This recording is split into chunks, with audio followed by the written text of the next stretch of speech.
We'll take somebody where they need roughly 10 sets a week of quad work to grow their quads. And let's say the average intensity of the set is like 1 or 2 reps shy of failure. Let's just assume that that's what their body requires to grow right now. They're growing all fit. There's many different ways to do that. You could do all 10 sets in one workout. You can do 5 sets on Monday, 5 sets on Thursday, right? Now, people will look at that and they'll say, well, is twice a week better than once a week? There's definitely pros and cons to how you set that up. So now if you're training in a way where it allows you to be the most productive in every single one of those sets, it's probably going to work better. So if, let's say, you did 10 sets of quads in one workout, but after the first 5, you're so fatigued and your training intensity is so low that the next 5 sets, you're not really doing much. You're kind of half-assing the rest of the workout. You don't have the same intensity. You don't have the same quality. You're probably training a little bit lighter.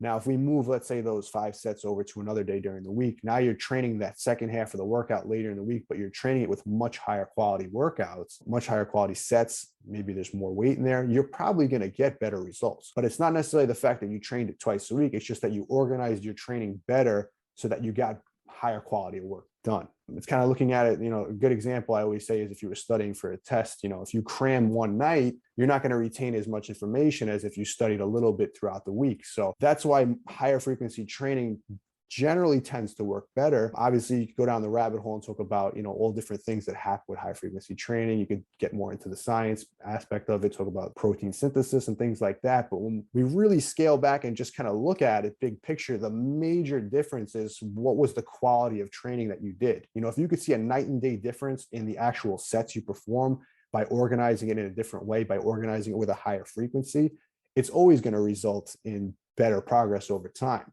But it's a double-edged sword because people look at that and they say, okay, you know what, now I'm going to set it up and I'm going to do 1 set or 2, if you're talking about 10 sets a week, 2 sets, 5 days in a row. There's different ways you could program it so that you can recover and make it happen. But majority of the time, you're going to have recovery issues, or at least recovery is going to be a bigger challenge training 5 days a week. Now, that's something where it's actually going to backfire on you because you have to micromanage recovery. Even if you think that you're training productively, you might start to get these overuse issues over time. Recovery becomes an issue now. So the split itself, people will ask, oh, is training everything 5 days in a row better? Is it twice a week? Is it once a week? The main question is, which one can you set up so that you have the most productive workouts over time consistently? So if someone had a weak body part, how might you approach that scenario? See, this is where it becomes like, it becomes an area where there's so many variables now. So, if somebody comes to me and they say, listen, I want to bring my arms up, that's a question I get a lot. What can I do to bring my arms up?